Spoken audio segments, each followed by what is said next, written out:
여러분, 지금 세계는요, 보이지 않는 전쟁을 하고 있습니다. 이게 무슨 총이나 미사일을 쏘는 그런 전쟁이 아니고요. 바로 우리 문명을 움직이는 에너지의 길, 이걸 둘러싼 아주 조용한 싸움이에요. 자, 이 보이지 않는 전장의 지도를 저와 함께 한번 펼쳐보시죠. 이건 뭐 영토를 뺏고 뺏기는 그런 싸움이 아닙니다. 그게 아니라 지금 바로 여러분 손에 있는 스마트폰을 충전하고 이 도시의 불을 환하게 밝히는 그 에너지의 흐름, 말하자면 그 생명줄을 과연 누가 쥐게 될 것인가, 바로 그 싸움이라는 거죠. 자, 그렇다면 이 에너지 분쟁이라는 게 도대체 어떻게 전 세계를 꽁꽁 묶어두는 이런 거대한 사슬이 된 걸까요? 그 구조의 가장 핵심적인 부분부터 한번 파고 들어가 보겠습니다. 우리가 쓰는 에너지, 특히 석유를 한번 생각해 보세요. 대부분이 저기 멀리 중동에서부터 거대한 유조선을 타고 바다를 건너오거든요. 그런데 진짜 문제는요, 이 배들이 그냥 넓은 바다를 마음대로 오는 게 아니라는 겁니다. 반드시 꼭 지나가야만 하는 아주 좁은 길목이 몇 군데 있다는 거죠. 바로 이 전략적인 요충지를 우리가 초크 포인트, 우리말로 하면 병목 지점이라고 부르는 겁니다. 전 세계 에너지의 흐름 전체가 이 좁디 좁은 길목에 달려 있는 거예요. 그러니까 여긴 정말 중요하면서도 동시에 정말 치명적으로 취약한 곳이기도 한 거죠.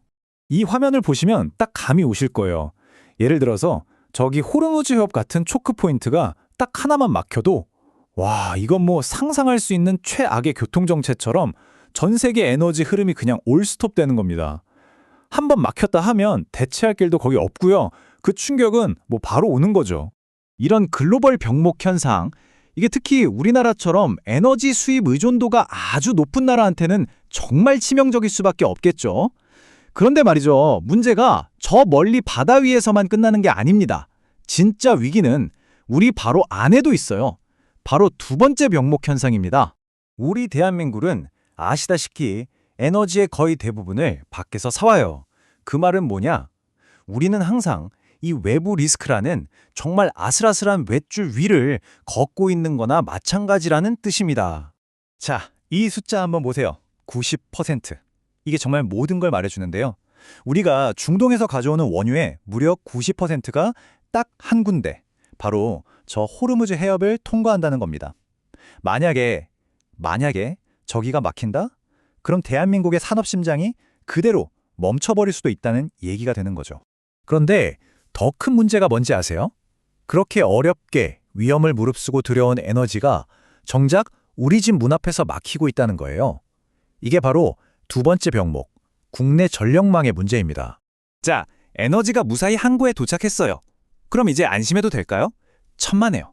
이 에너지를 전기로 바꿔서 전국의 공장, 그리고 우리 집까지 보내줘야 하는 이 전력망이 마치 꽉 막힌 파이프라인처럼 재기능을 못하고 있기 때문입니다.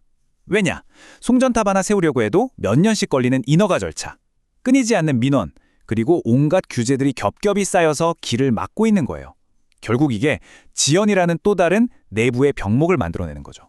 자, 그럼 한번 상상해 보세요. 밖에서는 공급 리스크가 터지고 안에서는 전력망 병목이 생기고 이 두 가지가 동시에 우리를 덮치면 어떻게 될까요? 그때 벌어지는 진짜 위기, 그게 바로 눈에는 보이지 않는 전기의 질이 무너지는 현상입니다. 우리는 보통 전기를 생각할 때 그냥 불이 들어오냐 안 들어오냐 이런 양의 문제만 생각하기 쉽잖아요. 근데 이제는 그게 아니에요. 질의 문제입니다. 전기는 그냥 양만 많다고 되는 게 절대 아니거든요. 전압, 주파수, 파형, 이 모든 게 정말 칼같이 완벽하게 유지가 되어야만 진짜 좋은 전기라고 할 수 있는 겁니다. 첫 번째가 바로 전압의 안정성인데요. 마치 수도관의 수압처럼 전압도 늘 일정해야 해요. 그런데 이 그래프에서처럼 전압이 갑자기 훅 떨어지거나 이걸 세그라고 해요. 아니면 갑자기 확 솟구치면 이건 수엘이라고 하는데, 이렇게 되면 정밀한 기계들은 그냥 바로 멈추거나 아예 고장나 버리는 겁니다. 두 번째는 주파수예요. 이건 마치 오케스트라의 지휘자 같은 역할이거든요. 정확한 박자를 계속 유지해줘야 하는데 이 주파수가 아주 조금만 흔들려도 어떻게 될까요? 수많은 장비들이 일사불란하게 움직여야 하는 정밀 공정의 박자가 완전히 다 어긋나 버리는 거죠. 그리고 세 번째, 바로 파형입니다. 이 화면에 보이는 것처럼 이렇게 깨끗해야 할 파형이 막 찌그러지고 왜곡된다? 이건요, 비유하자면 첨단 산업의 심장에다가 오염된 연료를 들이붓는 거랑 똑같은 거예요. 자, 그럼 이 눈에 보이지도 않는 전기 품질 문제가 과연 우리 대한민국의 미래를 책임질 첨단 산업의 심장을 어떻게 멈추게 할 수 있다는 건지 그 현장으로 한번 들어가 보시죠. 가장 대표적인 곳이 바로 반도체 공장입니다. 아시겠지만 이 산업은요, 정말 단 한순간의 오차나 불안 정도 용납하지 않아요. 눈 깜짝할 사이 단 1밀리초의 저품질 전기가 공급되는 것만으로도 수천억 원의 손실이 그냥 날아가 버릴 수 있는 곳입니다. 이건 비단 반도체만의 얘기가 아닙니다. 우리가 매일 쓰는 인공지능, AI, 그리고 클라우드를 돌리는 데이터 센터도 똑같아요. 우리가 지금 이렇게 당연하게 누리고 있는 이 모든 디지털 세상이 사실은 완벽한 품질의 전기라는 아주 보이지 않는 기반 위에서 아슬아슬하게 버티고 있는 거라는 거죠.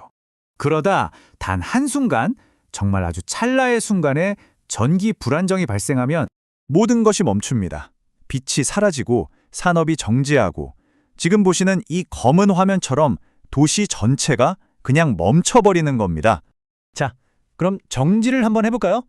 우리는 지금 세계의 톱니바퀴처럼 맞물려서 돌아가는 에너지 삼중고라는 문제에 직면해 있습니다. 첫째, 해외에 목을 맬 수밖에 없는 취약한 공급 구조.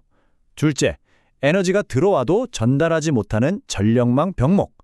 그리고 마지막으로 이 두 가지가 합쳐져서 만들어내는 치명적인 결과, 바로 불안정한 전기 풍질인 겁니다. 그러니까 이제 우리는 알게 된 거죠.